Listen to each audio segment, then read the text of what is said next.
ओम शांति 19 3 25 प्रातः मुरली। मिठे बच्चे, तुमको यही पुराना दुनिया पुराना शरीर ठारू बंची थाउ थाउ मरिबार अनुभव करी घर को जीवाको हेबो। सेथिपाई देह अभिमान त्याग करी देही अभिमानी हुओ। प्रश्न, भल भल पुरुषार्थी पिलामानकर लक्षण किपरि होइथिबो? उत्तर, जो मैंने भल पुरुषार्थी से मैंने सकाल सकाल अर्थात अमृत बेलार उठी देही अभिमानी हेबार अभ्यास करेंगे। से मैंने सर्वदा एकमात्र बाबा को मन पकाइबा पुरुषार्थ करेंगे। से मैंने लक्ष्य रखी था जे अन्य कौन भी देहधारी मन न पड़तु, निरंतर बाबा एवं 84 जन्मर चक्र स्मृति रहू। यह असौभाग्य कहुव। ओम शांति। एबे तुम्हें मैंने बंची थाउ थाउ मरी जाइछ। किपरि मरीछ? देह अभिमान को त्याग कल, तेबे बाकी रहा आत्मा। शरीर अभिमान तो समाप्त हो जाए, आत्मा तो मरे नहीं। बाबा कहते बंची थाउ थाउ निजक आत्मा निश्चय करी परमपिता परमात्मा सह जोग लगाइले आत्मा पवित्र हो। जे पर्यंत आत्मा पवित्र होना से पर्यंत पवित्र शरीर मिल नहीं। आत्मा पवित्र हो गले पुराना शरीर आपे आपे अलग हो जेपरी सर्पर गाति स्वत छाड़ी जाए से तार मोह तुटी जाए। कारण से जाने मोर नुआ गाति मिल, पुराना गाति बाहरी जीव। प्रत्येक निजर बुद्धि थाए ना। एवं तुम्हें मैंने बुझुछ जे आम बंची थाउ थाउ ये पुराना दुनिया पुराना शरीर मरी जाइछु। पुणी तुम्हें आत्मा माने शरीर छाड़ी के आड़े जीव? निज घर को। प्रथमे तो यह पक्का मन रख, मो आत्मा शरीर नुहे। आत्मा कहूँ बाबा मु आपणकर हो सारी बंची थाउ मरी जाइछि। आत्मा को एवं आदेश मिली जे बाबा को मन पकाओ, तेबे तुम्हें तम प्रधान शत प्रधान हो। ये अभ्यास पक्का हेबा दरकार। आत्मा कहूँ बाबा आपण आसछन, तेणु मु आपणकर ही हेबी। आत्मा मेल अर्थात पुरुष, फिमेल अर्थात नारी नुहे। सर्वदा कहते आमे भाई भाई उठी। यहीपरि कहती ना जे आमे सब भाई, आमे सब भौणी, समस्त संतान, सब पिला मानक संपत्ति मिलबार अछि। जदि निजको कन्या कहिबे तेबे संपत्ति किपरि मिलबा? आत्मा सब भाई भाई अटंती। बाबा समस्त को कहते आत्मिक संतान मैंने मत मन पकाओ। आत्मा केते छोटे, यह बहुत सूक्ष्म बुझीबार कथा। पिला मानकर याद स्थायी नुहे, स्थायी रोना सन्यासी मैंने दृष्टांत दियंती। मु मईंसी यहीपरि कहवा द्वारा मईंसी परी हो जाती। वास्तव में कौन कहीं मईंसी कहती? बाबा तो कहते निजक आत्मा निश्चय कर। यही आत्मा और परमात्मा ज्ञान दे कहीं जानती ना। से यहीपरि कथा मैंने कहीदे। एवं तुमको देही अभिमानी हेबार अच्छी। मु आत्मा है पुराना शरीर त्याग करी पुणी नुआ नेबी। मनुष्य मुख द्वारा मध्य कहते आत्मा तारकाटे भ्रुकुड़ी मझे रहे। पुणी कहीदिंती बुढ़ा आंगुड़ी परी अटे। केउठी कहती तारका, केउठी आंगुड़ी। पुणी माटीर शालग्राम तैयारी करती। आत्मा तो एते बड़ हो पार ना। तेबे मनुष्य देह अभिमानी अटंती, तेणु चित्र बड़ बड़ तैयारी करदे। यह तो बहुत सूक्ष्म कथा। मनुष्य भक्ति मध्य एकांतर कोठरी बसी करती। तुमको तो गृहस्थ व्यवहार कर्मधंदा रही बुद्धि यह पक्का करार अच्छी कि मु आत्मा। बाबा कहते मु तुमर पिता मध्य केते छोट बिंदु अटे। एपरि नुहे जे मु बड़, मोठार संपूर्ण ज्ञान रही। आत्मा और परमात्मा दुहे एकापरि अटंती। केवल तांको परम आत्मा कह जाए। यह ड्रामार निर्धार्य हो रही। बाबा कहते मु तो अमर अटे। मु जदि अमर न होई थांती तुमको पवित्र किपरि करि थांती? तुमको मिठा संतान किपरि करि थांती? आत्मा ही सब किछि करि थाए। बाबा आसी देही अभिमान करुछंती।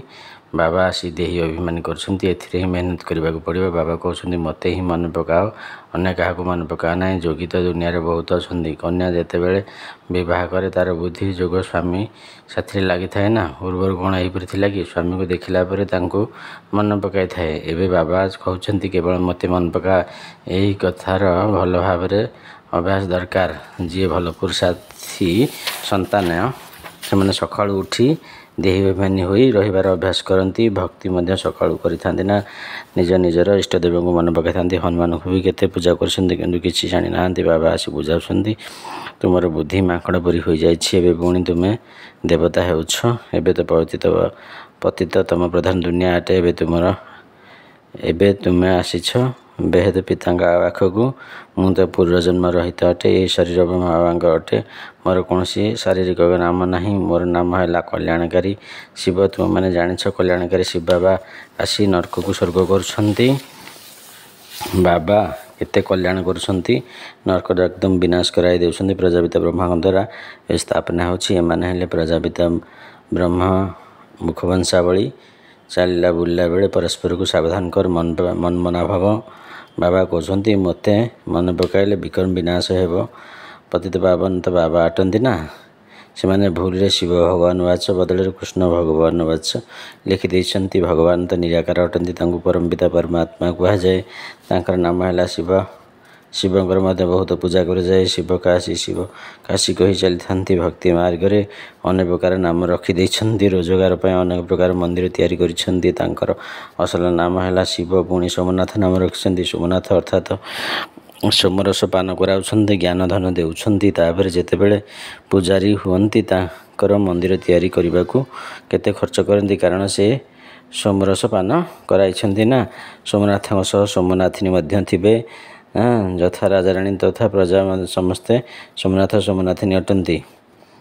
ତୁମେ ସୁନାର ଦୁନିଆକୁ ଯାଉଛ, ସେଠାରେ ସୁନାର ଇଟା ଥାଏ ନା, ନହେଲେ କାନ୍ଥ ଆଦି କିପରି ତିଆରି ହେବ? ବହୁତ ସୁନା ଥାଏ, ସେଥିପାଇଁ ତାକୁ ସୁନାର ଦୁନିଆ କୁହାଯାଏ। ଏହା ହେଉଛି ଲୁହା ଏବଂ ପଥର ଦୁନିଆ। ସ୍ୱର୍ଗର ନାମ ଶୁଣି ମୁହଁରେ ଖୁସିରେ ପାଣି ଆସିଯାଏ। ବିଷ୍ଣୁଙ୍କର ଦୁଇ ରୂପ ଲକ୍ଷ୍ମୀ ନାରାୟଣ ଅଲଗା ଅଲଗା ହେବେ ନା। ତୁମେ ବିଷ୍ଣୁପୁରୀର ମାଲିକ ହେଉଛ, ଏବେ ତୁମେ ରାବଣପୁରୀର ଅଛ। ତେଣୁ ଏବେ ବାବା କହୁଛନ୍ତି ନିଜକୁ ଆତ୍ମା ଭାବି ମୋତେ ମନେ ପକାଅ। ବାବା ମଧ୍ୟ ପରମଧାମରେ ରହୁଛନ୍ତି। ତୁମେ ଆତ୍ମାମାନେ ମଧ୍ୟ ପରମଧାମରେ ରହିଯାଉଛ। ବାବା କହୁଛନ୍ତି ତୁମକୁ କିଛି କଷ୍ଟ ଦେଉନାହିଁ, ବହୁତ ସହଜ କଥା। ବାକି ଏହି ରାବଣ ଶତ୍ରୁ ହୋଇ ତୁମ ସାମ୍ନାରେ ଠିଆ ହୋଇଛି। ସେ ହିଁ ବିଘ୍ନ ପକାଉଛି। ଜ୍ଞାନରେ ବିଘ୍ନ ପଡ଼େ ନାହିଁ, ଯୋଗରେ ହିଁ ବିଘ୍ନ ପଡ଼େ। ଘଡ଼ିକି ଘଡ଼ି ମାୟା ଭୁଲାଇ ଦେଉଛି, ଦେହୀ ଅଭିମାନ କରାଇ ଦେଉଛି, ବାବାଙ୍କୁ ମନେ ପକାଇବାକୁ ଦେଉନାହିଁ।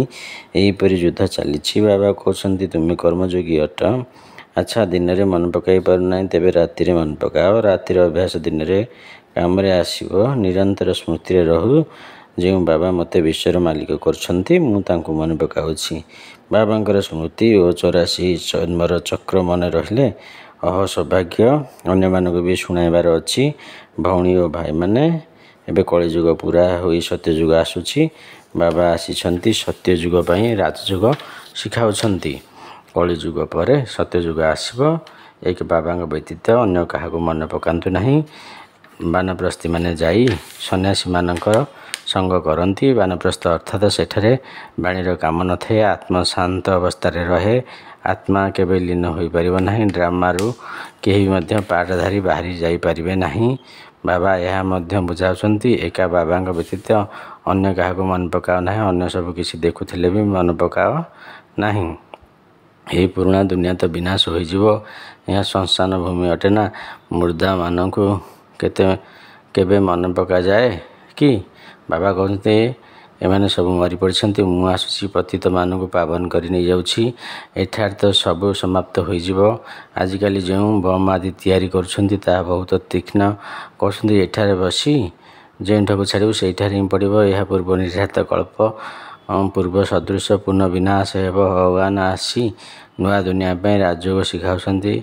ଏହା ମହାଭାରତ ଲଢ଼େଇ ଅଟେ, ଯାହାର ଶାସ୍ତ୍ରରେ ଗାୟନ ରହିଛି। ନିଶ୍ଚିତ ଭାବରେ ଭଗବାନ ଆସିଛନ୍ତି ସ୍ଥାପନା ଓ ବିନାଶ କରିବାକୁ। ଚିତ୍ର ମଧ୍ୟ ସ୍ପଷ୍ଟ ରହିଛି। ତୁମେ ସାକ୍ଷାତକାର କରୁଛ। ଆମେ ଏହି ଲକ୍ଷ୍ମୀ ନାରାୟଣ ହେବୁ। ଏଠାରେ ପଢ଼ିଥିବା ପାଠ ଭୁଲିଯିବ। ସେଠାରେ ତ ବାରିଷ୍ଟର ଡାକ୍ତର ଆଦିଙ୍କର ଦରକାର ନଥାଏ। ତୁମେ ତ ଏଠାକାର ପାଠପଢ଼ା ଅନୁସାରେ ବର୍ଷା ପ୍ରାପ୍ତ କରୁଛ। କଳା କୌଶଳ ବି ସବୁ ଏଇଠାରୁ ହିଁ ଶିଖିକରି ଯିବ। ଘର ନିର୍ମାଣ କରୁଥିବା ଆତ୍ମା ଏଠାରେ ବହୁତ ଭଲ ଘର ତିଆରି କରୁଥିଲେ, ସେଠାରେ ବି ତିଆରି କରିବେ। ବଜାର ଆଦି ବି ରହିବ ନାହିଁ। କାରବାର ତ ଚାଲିବ। ଏଇଠାରେ ଅର୍ଜନ କରିଥିବା ଦକ୍ଷତା ସେଠାକୁ ନେଇଯାଇଥାନ୍ତି। ବିଜ୍ଞାନ ଦ୍ୱାରା ମଧ୍ୟ ଭଲ କଳା କୌଶଳ ଶିଖୁଛନ୍ତି। ତାହା ସବୁ ସେଠାରେ କାମରେ ଆସିବ। ସେମାନେ ପ୍ରଜାରେ ଆସିବେ। ତୁମମାନଙ୍କୁ ତ ପ୍ରଜାରେ ଆସିବାର ନାହିଁ। ତୁମେ ଆସିଛ ବାବା ମାମାଙ୍କ ସିଂହାସନର ଅଧିକାରୀ ହେବା ପାଇଁ। ବାବା ଯେଉଁ ଶ୍ରୀମତ ଦେଉଛନ୍ତି ତାହା ପାଳନ କରିବାର ଅଛି। ସର୍ବଶ୍ରେଷ୍ଠ ଶ୍ରୀମତ ତ ଗୋଟିଏ ଦେଉଛନ୍ତି, ମୋତେ ମନେ ପକାଅ। କାହାର ତ ଭାଗ୍ୟ ହଠାତ୍ ଖୋଲି ଯାଉଛି, କୌଣସି ନା କୌଣସି କାରଣ ନିମିତ୍ତ ହୋଇଯାଏ। କୁମାରୀମାନଙ୍କୁ ମଧ୍ୟ ବାବା କହୁଛନ୍ତି ବିବାହିତ ବରବାଦର କାରଣ ହୋଇଯିବ। ଏହି ନର୍ଦ୍ଦମାରେ ପଡ଼ ନାହିଁ। ତୁମେ କ'ଣ ବାବାଙ୍କ କଥା ମାନିବ ନାହିଁ? ସ୍ୱର୍ଗର ମହାରାଣୀ ହେବ ନାହିଁ? ନିଜ ସାଥିରେ ପ୍ରତିଜ୍ଞା କରିବାର ଅଛି କି ମୁଁ ସେହି ନରକ ଦୁନିଆକୁ ଯିବି ନାହିଁ, ସେହି ଦୁନିଆରେ କେବେ ହେଲେ ମନେ ପକାଇବେ ନାହିଁ। ଶ୍ମଶାନ କେବେ ମନେ ପକାନ୍ତି କି? ଏଠାରେ ଦୁନିଆକୁ ଯିବି ନାହିଁ, ସେହି ଦୁନିଆକୁ କେବେ ହେଲେ ମନେ ପକାଇବି ନାହିଁ। ଶ୍ମଶାନକୁ କେବେ ମନେ ପକାନ୍ତି କି? ଏଠାରେ ତ ତୁମେ କହୁଛ କିପରି ଏହି ଶରୀର ତ୍ୟାଗ କରିବୁ ଆଉ ନିଜର ସ୍ୱର୍ଗକୁ ଯିବୁ। ଏବେ 84 ଜନ୍ମ ପୁରା ହେଲା। ଏବେ ଆମେ ନିଜ ଘରକୁ ଯାଉଛୁ। ଅନ୍ୟମାନଙ୍କୁ ମଧ୍ୟ ଏହା ଶୁଣାଇବାର ଅଛି। ଏହା ମଧ୍ୟ ବୁଝୁଛ ବାବାଙ୍କ ଛଡ଼ା ସତ୍ୟଯୁଗ ରାଜତ୍ୱ ଅନ୍ୟ କେହି ଦେଇପାରିବେ ନାହିଁ। ଏହି ରଥକୁ ମଧ୍ୟ କର୍ମଭୋଗ ଭୋଗିବାକୁ ତ ପଡ଼ିବ ନା। ବାପଦାଦାଙ୍କର ମଧ୍ୟ ପରସ୍ପର ମଧ୍ୟରେ ବାର୍ତ୍ତାଳାପ ହୋଇଥାଏ। ଏହି ବ୍ରହ୍ମବାବା କହନ୍ତି ବାବା ଆଶୀର୍ବାଦ କରିଦିଅ, କାଶ ପାଇଁ କିଛି ଔଷଧ ଦିଅ ବା ଛୁ ମନ୍ତ୍ର କରିଦିଅ। ବାବା କହିଥାନ୍ତି ନା, ଏହା ତ ଭୋଗିବାର ହିଁ ଅଛି। ତୁମର ଏହି ରଥ ଲୋନ୍ ନେଉଛି, ତା ବଦଳରେ ପାରିଶ୍ରମିକ ତ ଦେଇଦେଉଛି। ବାକି ଏହା ତ ତୁମର ହିସାବ କିତାବ। ଅନ୍ତ ପର୍ଯ୍ୟନ୍ତ କିଛି ନା କିଛି ହେଉଥିବ। ଯଦି ତୁମକୁ ଆଶୀର୍ବାଦ କରିବି ତେବେ ସମସ୍ତଙ୍କୁ କରିବାକୁ ପଡ଼ିବ। ଆଜି ଏହି ଝିଅ ଏଠାରେ ବସିଛି, କାଲି ଟ୍ରେନରେ ଦୁର୍ଘଟଣା ହୋଇଯିବ, ଶରୀର ତ୍ୟାଗ କରିଦେବ। ବାବା କହିଲେ ଡ୍ରାମା। ଏପରି କହିପାରିବ ନାହିଁ କି ବାବା ପୂର୍ବରୁ କାହିଁକି କହିଲେ ନାହିଁ? ଏପରି ନିୟମ ନାହିଁ। ମୁଁ ତ ଆସୁଛି ପତିତ ପାବନ କରିବାକୁ, ଏହି କଥା ସବୁ କହିବାକୁ ଆସୁନାହିଁ। ନିଜର ହିସାବ କିତାବ ତ ତୁମକୁ ହିଁ ଚୁକ୍ତ କରିବାର ଅଛି। ଏଥିରେ ଆଶୀର୍ବାଦ ତ କଥା ନାହିଁ। ଆଶୀର୍ବାଦ ପାଇବାକୁ ହେଲେ ସନ୍ନ୍ୟାସୀମାନଙ୍କ ପାଖକୁ ଯାଅ। ବାବା ତ ଗୋଟିଏ କଥା ବତାଉଛନ୍ତି, ମୋତେ ଏଥିପାଇଁ ଡାକିଛ ଯେ ଆମକୁ ଆସି ନରକରୁ ସ୍ୱର୍ଗକୁ ନେଇ ଚାଲ। ଗାୟନ ମଧ୍ୟ କରନ୍ତି ପତିତ ପାବନ ସୀତାରାମ, କିନ୍ତୁ ଅର୍ଥ ଓଲଟା କରିଦେଉଛନ୍ତି।